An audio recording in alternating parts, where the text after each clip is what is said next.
This is episode 79 of the Rio Grande Foundation's Tipping Point, New Mexico podcast.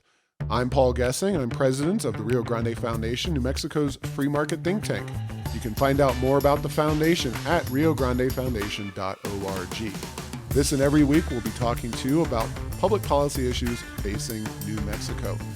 I'm joined this week by Paige McKenzie, policy analyst at Rio Grande Foundation, and more specifically, the guru, if you will, of the Freedom Index, the vote tracking website that was maintained all throughout this 60-day session of the legislature. Paige, welcome to Tipping Point, New Mexico. Thank you, Paul. Thanks for having me on. And as we talked just before we got on the air, I was up there a lot. Rio Grande Foundation probably was up there testifying on more bills than we've ever done. Of course, a few bills were positive that we testified on, but they were quickly squashed in committee before they got any traction whatsoever. But you spent the entire session up there in Santa Fe, all 60 glorious days. Yes, I did. Can you, we'll get into the politics, but you've also spent time in Santa Fe during other sessions. Can you give me a little bit on the comparison and contrast of this session, just in general, whatever you want to say about how this session went compared to previous years? Well, I think the first word that comes to mind is avalanche. There was just an avalanche of bad legislation moving through there, and with such a small minority, the Republicans only had 24 in the House. They had very little power to stop the avalanche. In the past, Representative Kelly Fajardo pointed out with a lot of these bills, which a lot of them duplicated each other, but they also conflicted. And in the past, even the Democrats, a lot of them would get together and they would go through the legislation and get together and figure out which bill on each issue they would put forth. And this time it was not like that. And so there was just one after another flying through there. And I remember hearing one representative on the floor early in the session commented that he was very concerned because they had already passed several bills with no appropriation, an indeterminate amount of fiscal impact that was going to require a lot of spending, but had not gone through House appropriations, about $40 million worth early in the session when he made that comment. And so it was just, it was the worst I've ever seen in that respect. Yeah, and you've been up in Santa Fe before, and let's face it, the New Mexico legislature has pretty much been under the thumbs of Democrats for a very long time. There's been those isolated years like 2015, 2016, when the House was Republican, and going back before that, the cowboy coalitions, which I don't know what you'd even call those years.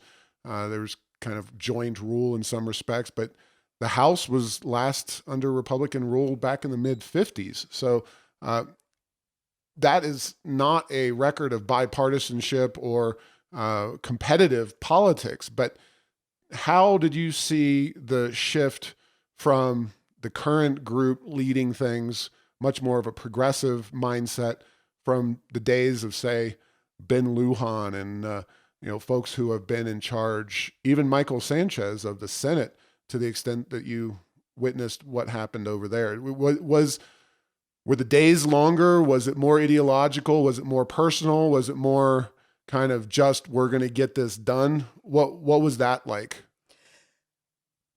There's the general consensus, and I feel this way also. There seemed to be an attitude that they had a lot of catching up to do with being out of the governor's office for 8 years and out of the House for 2. I believe Speaker Brian Egoff even made that remark on the House floor in the press conference after the floor session.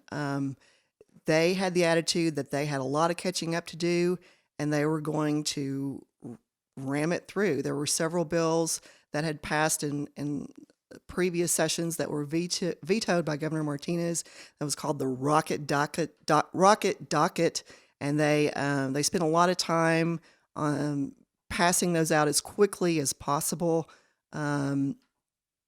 They were just it was a pretty brazen attitude that they were just going to run roughshod over the Republican side to do whatever they could to pass this legislation. There were a lot of shenanigans pulled, a lot of House rules and Mason's rules broken. They were just going to do whatever it took to get them through. And I've never really seen it quite like that before. Now, it seemed like the hours put in were a lot longer, especially starting early in the session. I've been up there in past sessions where 3 weeks into the session, everybody's twiddling their thumbs and going home early, no work on the weekends, whatever. And as I've told Wally and others, either on the podcast or just in general, those were the good old days. As much as it can be annoying to sing happy birthday to every member of the legislature and have all these musical performances and have to sit through, the congressional delegation, don't even get me started about their speeches. But as much time was wasted, it seemed like they more than made up for it by working long hours into the evening and on weekends as well. They did. They seemed to start that much earlier this year. Speaker Brian Egoff seemed to want to get started doing that as quickly as possible. Yeah. And if you're just looking at quote unquote successful bills passing through the legislature, they got a heck of a lot done. None of it is what we at the Rio Grande Foundation basically hold dear, which is individual liberty and personal responsibility. But they did ultimately succeed in their goals, which was passing a lot of very big government-oriented legislation. Absolutely. Most of the bills that I looked at while working on our vote tracking website, everything was expanding government, increasing spending, increasing taxes, on and on and on, duplicating each other. And we really often wondered how they even come up with a lot of this stuff. I mean, somebody has to be sitting around going, well, gosh, what can we spend money on now? Well, just one program after another. And new cabinet departments, which spend taxpayer money in perpetuity. I mean, it was just, there was just no end. So you did track our votes this year, and you had a daunting job, to say the least. I counted about 1,500 bills introduced. Was that? That's about right. So, and from the votes, you can tell on the Freedom Index, it was a very, very ugly session in terms of only a handful, Republican, Democrat, you name it. Not too many people wound up in the positive. So talk about the way kind of physically, not so much the data entry process, but how does the Freedom Index work? How do you get what you get with the Freedom Index? We're not tracking committee votes, for example, and you assign numbers. So talk a little bit about how you work through that process. So we have a matrix, a list of various items. Does the bill increase taxes, decrease taxes? Does it grow government, decrease government? Is it in line with the state and federal constitution or in conflict? There's a list of, I believe it was about 12 items that we go through and we look at and we measure each bill against that matrix and see which of those it violates. And we look at how does it affect the freedom of the average individual New Mexican? How does it affect their pocketbook, their wallet? How is it going to directly impact them economically? And we look at those factors and we assign a rating based on how bad or in rare cases, how good the bill is.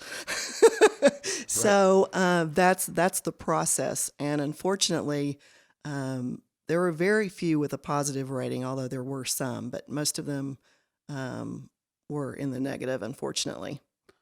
Yeah, and anybody can score well or score poorly. I mean, let's be candid.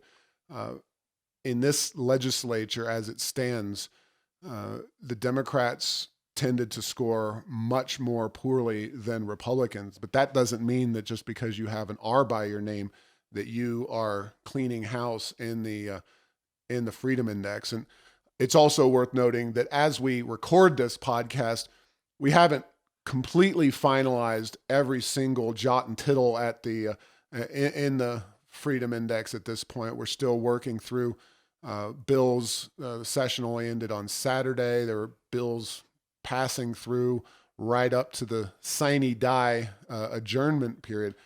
But aside from just the avalanche of bad legislation, anything that you really saw this session that stood out, that you thought, wow, this is such a unique aspect of this particular legislative session and the way it's all working? As far as the legislation itself, or votes, or whatever happened that people might be able to look at in this session. It's really interesting watching some of the procedural maneuvers, the kind of things that the media never reports on because they always say that the people aren't interested in hearing about it, that they don't understand it, and they aren't interested in reading about it or learning about it. And I think that's a mistake, because I think if people knew what actually goes on up there that nobody reports on or pays attention to, or I think that they would be pretty astonished. There was a lot of breaking of House rules, breaking of Mason's rules, which governs most of the legislatures in the country. And it was very frustrating to the Republicans because those rules are there for a reason. And so they seem to like to just shove those aside whenever it suited them, the progressives.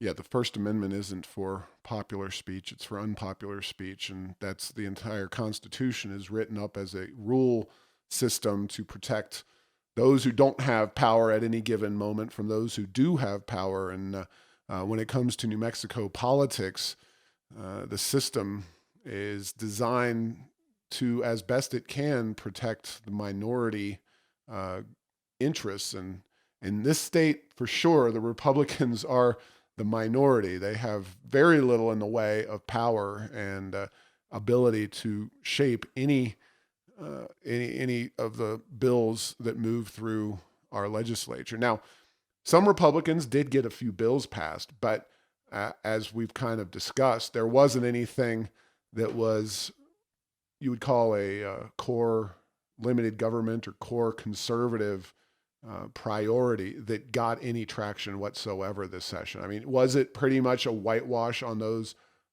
bills, or did something that I missed happen that was positive this session? And I've now spent 24 hours telling media outlets that this was a total disaster of a legislative session. Was there any strand of good policy making that really impacts things? I mean, there's always a good policy to clean up a bill or some kind of little thing that passes, but I didn't see any legislation that I thought, oh, that's following good conservative principles that passed in the legislature. Well, the bills that would actually positively impact New Mexicans, they were never going to let out of committee. As you know, up there testifying on Representative Scott's right to work legislation, they were just never going to let it out of committee onto the floor. Not that it would have passed there anyway, but the bills that would have most positively impacted New Mexicans never had a chance. And some of the worst bills, not necessarily on economic policy, but I know, Paige, you're probably even more socially conservative than I am, and you look through all the bills. Talk a little bit, because it's interesting, about the abortion situation, and how fraught was that whole issue? HB 51, especially. What did you see happening on an issue that, quite frankly, is not core to the foundation, but we're talking about the session itself? Shed a little light on that.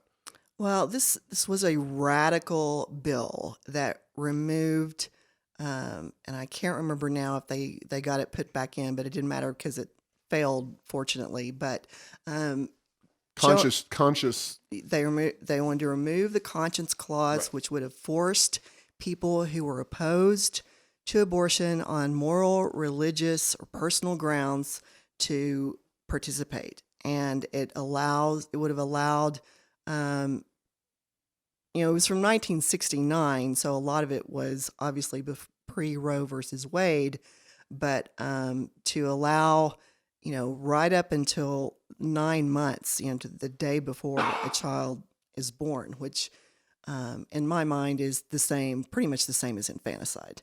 And fortunately, it was killed in the Senate when the 8 Dems voted against it. But the thing about that bill, there were so many calls. I cannot tell you how many calls the representatives on both sides got about that bill. And the Democrats did not care. They did not care who was calling in to oppose it. Now, on the Senate side, fortunately, it was a different story. But when that bill failed in the Senate, the Democrats in the House were pretty upset. And Governor Michelle Lujan Grisham was like a hen on a hot rock wanting to sign it. Interestingly enough, the same day there was an article in the paper with her quote on one of the education bills was, "We have to make the welfare of our children a priority," which I thought was pretty ridiculous.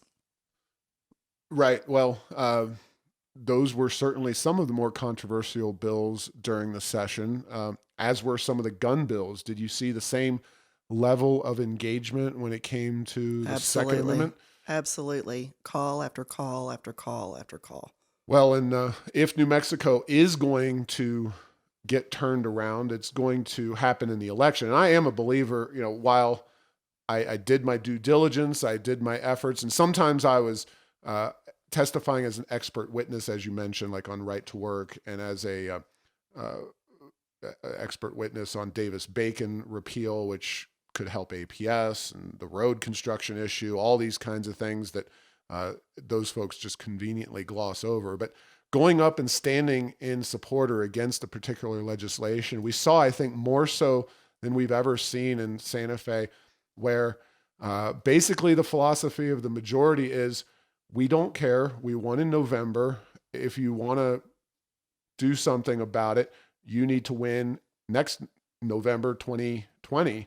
And I think that's why this next election, 2020 of November of 2020, I'm sorry, really is all the chips are on the table. The whole enchilada is up for grabs.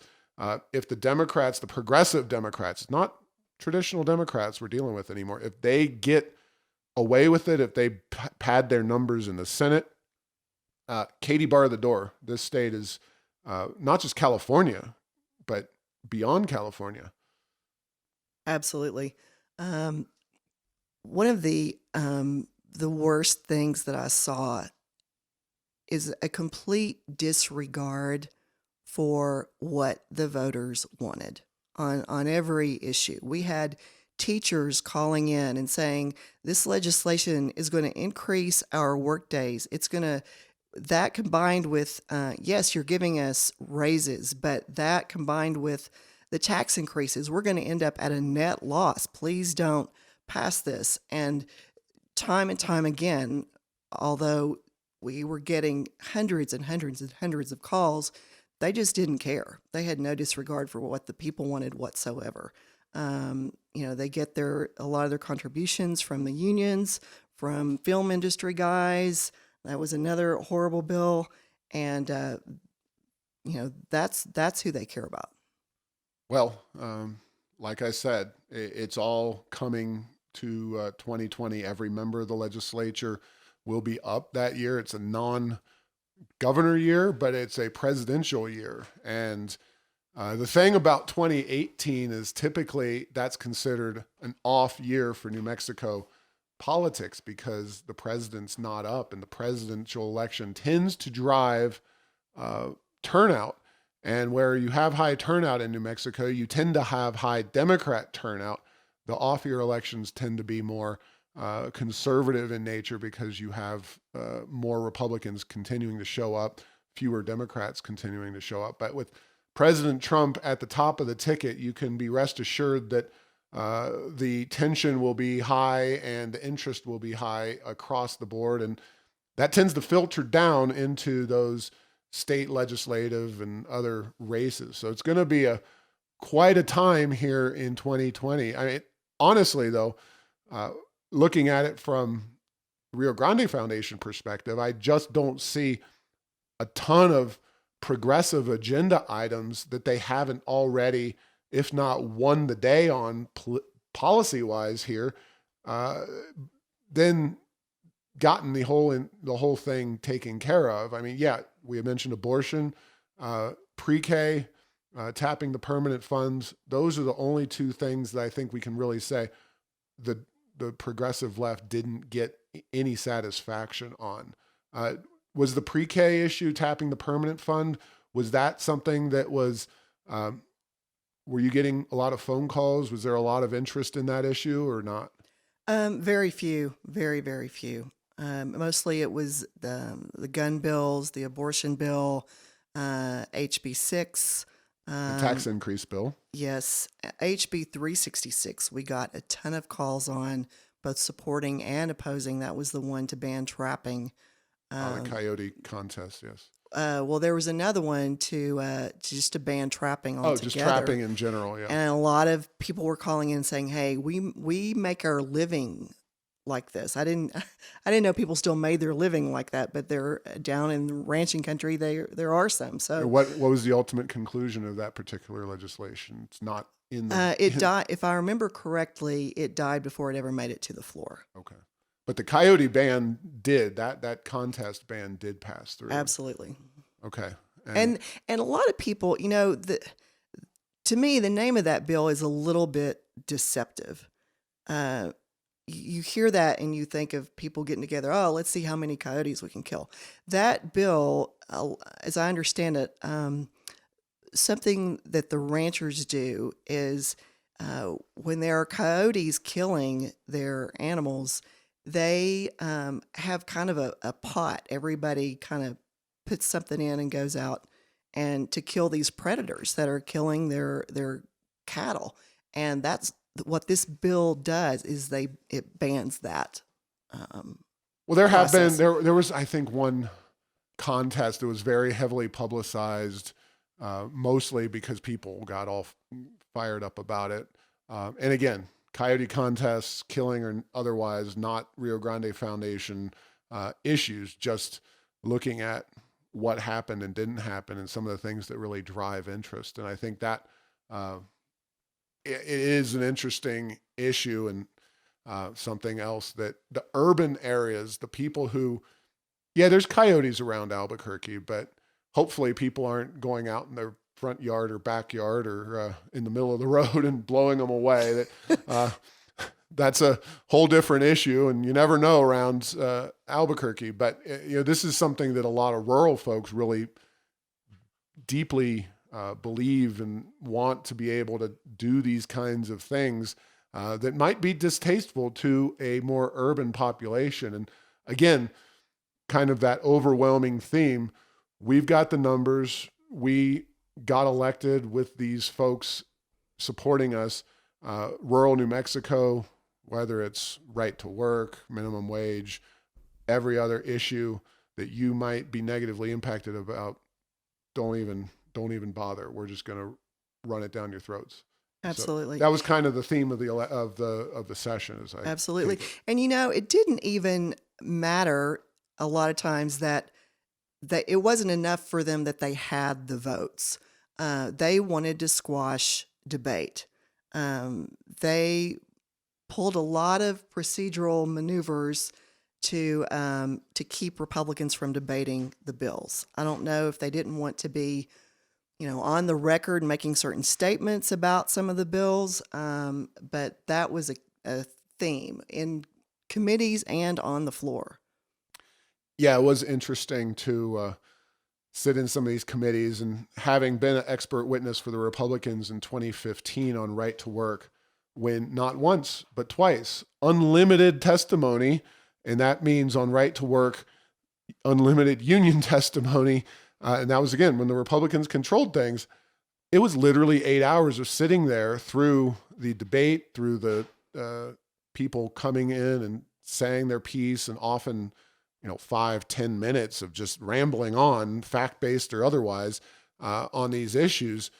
Whereas the Democrats, and I have to say that from a personal time use perspective, I kind of appreciate the old idea of, okay, guys, we've got an hour and a half or 2 hours to debate this bill. Each side gets to bring 4 or 5 or 6 of their best people up, and they get a total of 25, 30 minutes to debate the issue. And then we have the debate, and then we vote. There's an element of, I want my time, and I don't want to sit around committee hearings in Santa Fe the entire day. But as you mentioned, the Republicans have so many levers as the minority party, deep minority party, that time was the only thing they really had to manage. The only thing they could do was debate and try to hold up the worst of the legislation. But as an example, one thing that happened, one of our representatives was in Matthew McQueen's committee, and the chairman had arbitrarily set time limits for each bill, 20 minutes, 15 minutes, whatever, on the agenda. Well, he let all the Democrats use up all the time. So when the Republicans wanted to ask questions or debate the bill, he said, I'm sorry, we don't have any more time for that bill. So Representative Scott and I think 1 or 2 other Republicans got up and just left the committee. The general feeling among many of the Republican reps were, why are we even here? What is the point? If we can't ask questions, if we can't debate the bills, there's no point in us being here. But Representative Scott went and looked up in Mason's rules about limiting debate, and it said absolutely not. It defeats the whole point of having the hearing. And so he went up and made a point of personal privilege and read that. No one really had much to say, but on the House floor as well, they've got a 3-hour time limit per bill.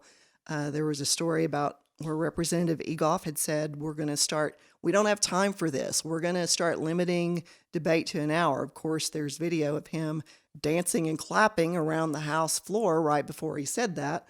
So he had time for that, but they don't have time to let the Republicans debate the bill. Now, you said there was another instance where a bill dealing with the sexual identity or identification came up, and there were some underhanded tactics applied there. Oh, yes. I can't remember the bill number, but it was the bill to allow the changing of a child's gender on their birth certificate. And they obviously, like everything else, clearly had the votes to pass that bill. But before they voted on it, the House went to the portion of the floor session known as announcements and miscellaneous. Speaker Egoff looked over at the Republicans and said, we've got food in the House lounge.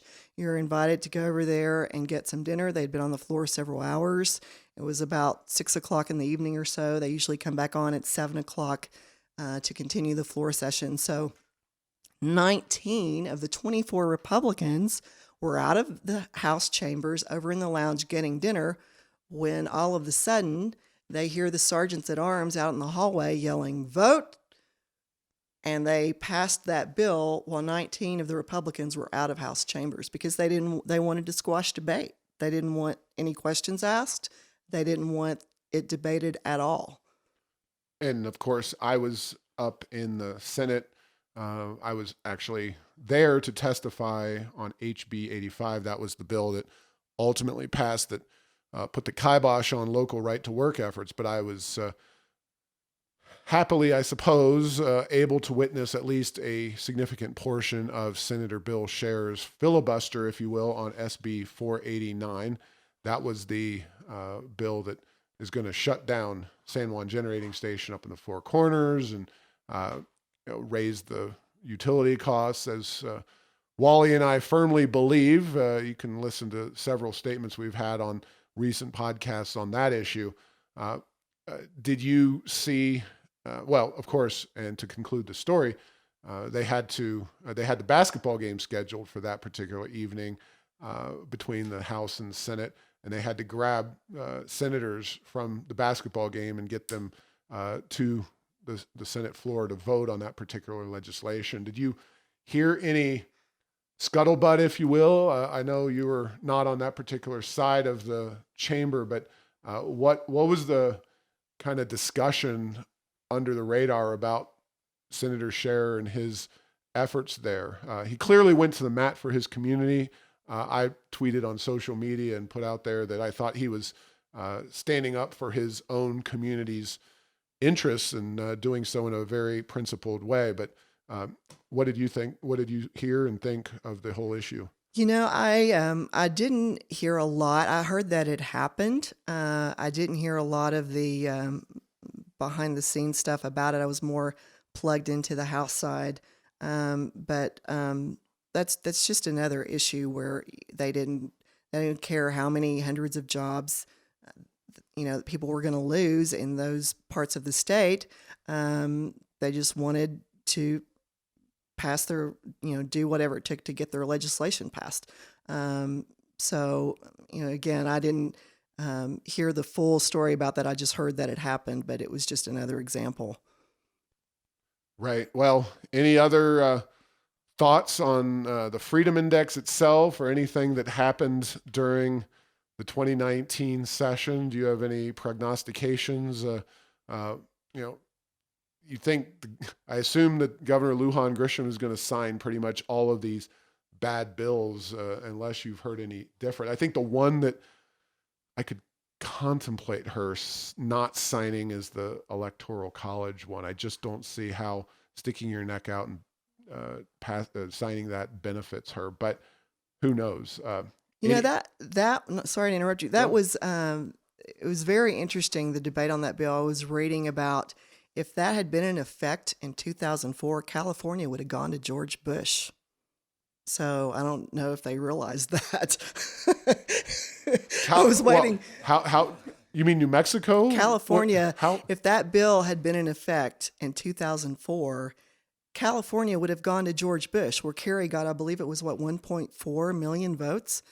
Okay. So I don't think they realized that, but I was waiting for somebody to point it out on the floor, and I don't believe anyone ever did. But right. Well, you made it through a session here. Do you enjoy being up there during a session? Like, for people who don't absolutely. Go, you do. Okay. Well, that's good. It's a very surreal environment. I mean, people have no idea when you get up there. They're always, why don't these people work together, and why can't they come together for the common good? Well, you can't come together for the common good with people who are interested in breaking all the rules to pass all kinds of legislation to benefit their buddies. But it's very entertaining. It's something that I wish everybody had the chance to go up and experience and see for themselves. It's very enlightening to watch it firsthand, even though there are parts of it that just make you cringe and shake your head and wonder what in the world's going to happen to New Mexico. It is a very entertaining, enlightening environment for sure. And did you not get sick at all? Like, was the crud really flying around? It was everywhere. It was everywhere. I know very few people who didn't get sick at all, and it was one of the worst flus I think ever. There was the usual stuff didn't work. Once you got it, you just had to kind of lay in bed until it passed for 3 or 4 days. But yeah, it was, of course, there's so many people up there. It's very difficult not to get sick, but, you're touching everything. You're in constant contact with people, late hours, early mornings, a lot of physical stress, maybe not as much sunlight, especially in the early days of the session when it's still pretty much straight up winter, whereas now, we're getting perilously close to spring and it's getting nice and bright out. But any final thoughts? Well, I guess, what do you think, from your time spent up in Santa Fe? Do you think that paying legislators would improve things, or you think it's just the way that the voters, unfortunately, make their decisions and put people in there who believe in all these fairy tales about big government? I really wonder if a lot of the people know the true positions of a lot of these people that they vote for. I don't think they do. Um, you know, I The think low information voter looms large, right? yeah, I think a lot of people just vote the way they do because they always have and because their parents did and their grandparents did. And I think they have a lot of misconceptions. I know a lot of people who have a lot of misconceptions about what the people they've elected are really about and what they really stand for. And if they could really pay attention and see what goes on behind the scenes, I think they would be very shocked and be ready to change the way they vote in a hurry because, um, what's being passed up there is certainly not what is going to benefit or empower the people of New Mexico in any way. If you look at the surplus, the $1 billion surplus, and the parts of the state that comes from, it's the conservative areas of the state, and the rest of the state. There are so many. We're known for the poverty in this state, and it never changes. And I keep waiting for people to wake up and realize, hey, wait a minute, we need to do something. We need to vote differently here, but they don't seem to ever do that. I don't really understand why. Well, we've got between now and November of 2020 to save New Mexico from what I think could be a real existential challenge of total progressive dominance. In all honesty, this session was not too far off of what could happen in 2020. The progressives can't do that much. There's only so much money, even when you have oil money flowing into the state. You only have so many opportunities to spend and expand government and curtail freedoms. But we need not just a restoration of moderate Democrats. We need a group of people up there of some party, whoever it may be, to actually take the bull by the horns, get elected, and change the state, change the philosophical direction of the state. And hopefully the information we've compiled on the Freedom Index will give some people the ammunition intellectually to say, look, it is individual liberty. It is individuals acting free of government coercion and control to do what is in their best interest, ultimately, to vote for those ideas and beliefs.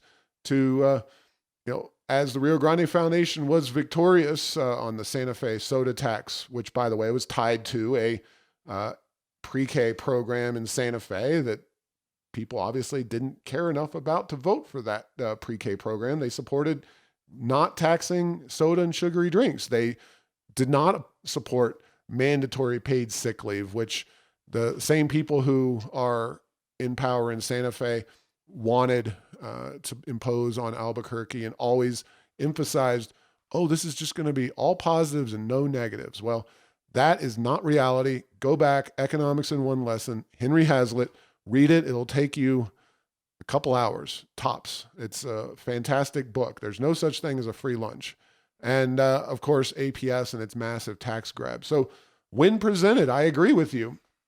When you grab them by the lapels, shake them, and say, hey, you've got to understand this particular issue, they generally, at least majority, are willing to do that. But for some reason, when they vote for these people, it is a whole different situation. I think the Republican Party needs to look in the mirror and figure out what are they doing in terms of candidates, candidate recruitment, messaging, and all those kinds of things and get something better than what they've got in place. Because pro-lifers, the gun people, all of those folks, as my favorite American Revolutionary War quote is, we hang together or we hang separately. And right now, we're all hanging separately, and this state is hanging by a string.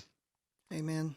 So with that, folks, again, we will leave the legislature behind after this particular podcast, at least to the greatest extent possible, for the body that does make the policies that impact our day-to-day lives in New Mexico.